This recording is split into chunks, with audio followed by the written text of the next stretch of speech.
which is the RFK endorsement of Donald Trump. At one point, the RFK vote was, what, 10, 15 points? Now it's down to 4. Yeah. Is this going to really make a difference? It will, and it won't. It's probably worth about 1% for Trump, and that 1% could be everything if it's in all the swing states. In the end, the reason why Kennedy was drawing 10, 12, even as high as 14% is because he was taking votes away from Joe Biden. Joe Biden's gone. Kamala Harris has replaced him, and his vote collapsed down to about 4 or 5%. And what's left is a Trump vote. Some of them are simply not going to participate in November. Roughly 2 to 1, the ones who are remaining will vote for Trump over Harris, and that's worth a single percent, and a single percent can make the difference in Pennsylvania, Michigan, and Wisconsin. All right, and they're in Arizona today. Look, Robert F. Kennedy went scorched earth on the Democratic Party today, right? They're bought and paid for, the corporate media. He was censored, on and on and on. If RFK had endorsed Harris rather than Trump, would the coverage and the conversation be a lot different about it? That's a really good question. Good for you. That's a really good question. I think it would have been. I think, quite frankly, that most of the people who report the news, even though they're supposed to be objective, and even though they try to be objective, that there is a bias. Campaigning actively, I think President Trump is going to make a series of announcements about other Democrats who are joining his campaign. And I want to make America healthy again, and so does President Trump. So those are objectives. The Wall Street Journal may be worried about shareholder value for pharmaceutical companies, and I think I talked specifically to President Trump about that issue, and he said that he wanted to leave as his legacy healthy children, and that that he was unconcerned about the other implications. So as you guys probably heard over the weekend on Friday, I did a live stream talking about RFK and endorsing Donald Trump. And, I let it simmer for a little bit. And I just started to look into it a little bit more. Top pollsters, which you saw from the intro, says that Robert F. Kennedy's endorsement could make all the difference in this election, especially that it's so close. And I think it shouldn't be as close as it is, especially with Kamala Harris hiding from the media, especially with Kamala Harris doesn't seem to have a vision, seems to not want to let people know what she really stands on, because I don't think she actually changed her positions. I think she still has the same position she had in 2020. And looking back in some of the history, because, if you don't have a long memory, you don't remember. But I remember I did a short somewhere on my channel. Maybe I'll clip it in here if I have the chance. That CNN talked about one of Kamala Harris's biggest weakness and what's tanked her campaign as a presidential candidate is her lack of ability to be able to talk to people in the middle and conservatives. And you're still seeing that's the same problems rear its ugly head in her current campaign for 2024. And this is why I made a video about Kamala Harris possibly repeating history. I'll probably link it for this video at the end of this video, but I want to focus on RFK's endorsement. RFK has alluded to the fact that many more Democrats may be coming on Donald Trump's side. And this is something I always seem to highlight with the Democrats, is that the Democrats, they pretend to be the party of unity, but in reality, what they're unified against? Who are they unified for? Nobody. Themselves. That's the only time they unify for each other. You got Bernie Sanders, a socialist, talking about how he's going to tax the billionaires and make them mad. And then there's a happy Democrat billionaire that talks right after him. Make it make sense. The unity that the Democrats are talking about are the unity within their party. The unity Donald Trump is talking about is the unity with America, because he's having people in his cabinet that doesn't necessarily agree with him. Donald Trump offered cabinet positions to libertarians. He offered possibly a cabinet position to RFK, who's running as an independent. Make it make sense. You cannot sit here, and this is the funny part about the Democratic Party. You can't sit here and keep calling Donald Trump the divider in chief when he's essentially unifying a lot of people who see the government as not working for the populace. You're making our people unhealthy. Robert F. Kennedy's pointed that out. Inflation's hurting us, but the media keeps gaslighting us and saying it's a good economy. The economy is strong. Even many Americans do not see that.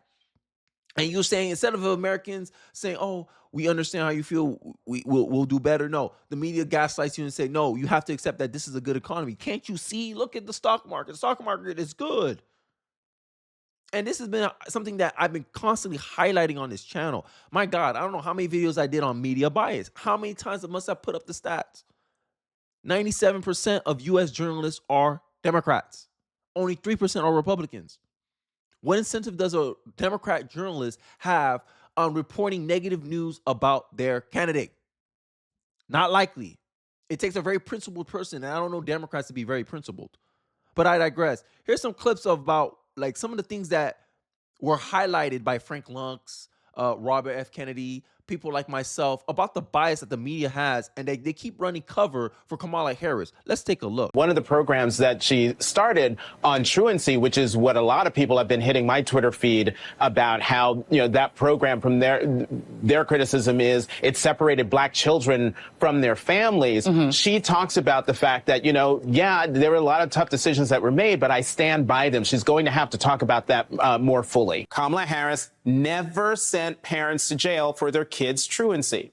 And President Trump is going to draw a sharp contrast with Kamala Harris, who has supported things like decriminalizing illegal immigration, or giving taxpayer-funded health insurance to illegal aliens, or taking away health insurance on the job for 170 million Americans, banning gas cars, confiscating firearms. What do you mean taking away health insurance? What are you talking about? She said when she ran for president that she wants to eliminate private health insurance on the job for 170 million Americans, John. Yeah, I mean that is not her position now. She How do you know that's not her position? How do you know that's not her position? I mean, she says she no longer supports Medicare for all. She has not said that. Okay. Maybe anonymous aides on a Friday night have said that, but the last thing that she said on this was not a radical convention. I mean, she as you heard me go through with Bernie Sanders, she is not taking the positions of the far left of her party. She's clearly making an effort to move to the middle. I did hear what you said to Senator Sanders, and I thought it was clear that he's very disappointed that she's taking these efforts not to change her positions, but to hide her positions, John.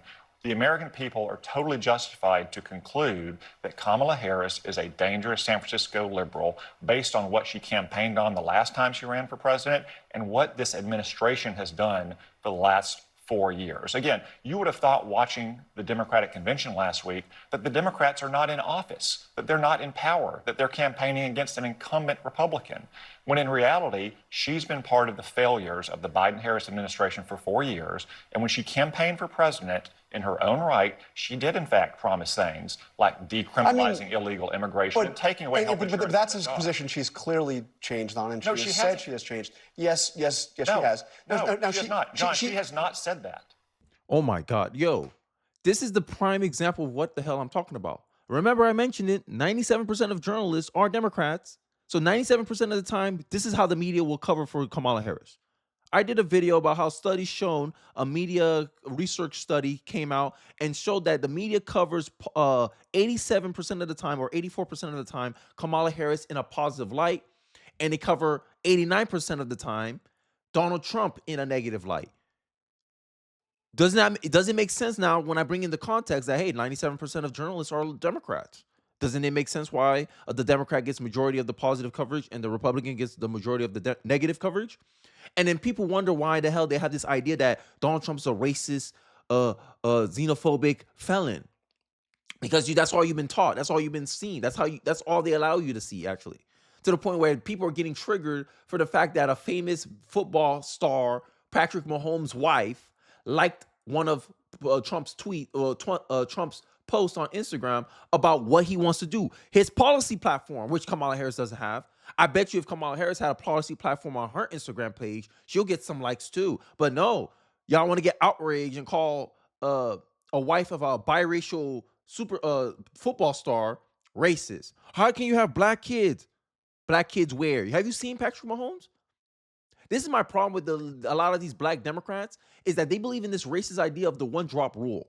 Tell me you worship white supremacy without telling me you worship white supremacy. If you believe in the one drop rule, you worship white supremacy. I'm not backing down from that point. You are a coon. You can't call me a coon. I'm like, yo, Patrick Mahomes is not black. He's a biracial kid. And as a father of biracial kids, I can say that. Biracial. Half what? Half white. But Patrick Mahomes' kids are 75% white, 25% black. His kids don't pass the black test, so stop calling his kids black.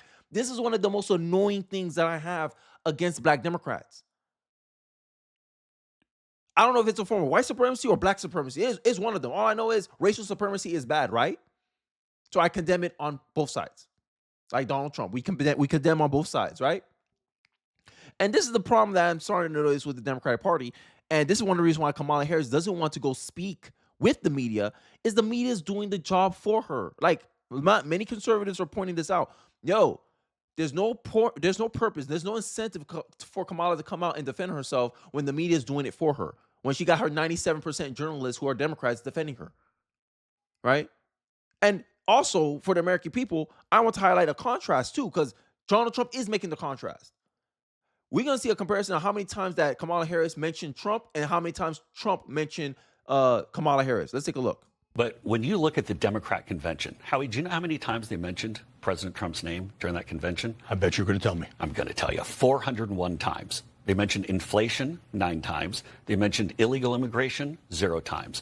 You want to know what the other thing is they didn't mention during that entire convention with all those speakers? They didn't mention the assassination attempt a single time, not once during that whole week. And in fact, only 48 or 72 hours after the assassination attempt against President Trump, they were up with brand new personal attacks. But that week of the Democrat convention, when they're trying to pretend like the last 3.5 years didn't exist and then try to work people's thinking about the radical liberal ideas she has going forward, it was just over and over attacking President Trump. And Howie, these were vicious, personal, negative attacks. There's a complete double standard for how President Trump is treated versus Kamala Harris. But when you look at the Democrat convention, Howie, do you know how many times they mentioned? I mean, we all see the double standards, right? And President Trump I mentioned it numerous times. We all see the double standards. No one with half a brain is falling for it. We see it. We see the gaslighting, right? And something negative happens with Trump, you want to pretend you're trying to unify the country. Oh, we're all Americans here. Okay, why you didn't talk about the fact that a fellow American who you're running against for president almost got shot because of his political beliefs? Why you didn't speak out about that if you're about unity, Kamala Harris? Right? We're all Americans, but you want to condemn Trump. Oh, Trump is making it too personal. Why Trump keep calling her DEI hire? You guys started it. Like, this is my problem with liberals. They start something, and then when the Republicans come around to finish it, they want to play victim. And this is why I have this strength. Like, why do I feel that the RFK endorsement is working? Why do I feel like the fact that RFK joining as a part of some partnership campaign together is working? It's for the fact that I believe RFK, Donald Trump, Elon Musk represents majority of America, not Kamala Harris and whoever, Oprah, Stephen Curry, who didn't want affordable housing next to his neighborhood, apparently, but he wants to endorse Kamala Harris, but he says he's a Christian. But Kamala Harris is the only policy platform she's running on is abortion, which disproportionately hurts black people, right? But I'm supposed to listen to them people. But I'm not supposed to listen to the side that's literally uniting. Hey, I want to make America great again. I want America to have the American dream back, or have the possibility of having the American dream back. I want America's to be healthy again. Robert F. Kennedy. Like, you cannot look at that ticket with a rational mind and not say, yo, Donald Trump is the rational choice. If he's bringing all these people with different beliefs, and it's not a Republican Party at this point. It's a populist movement.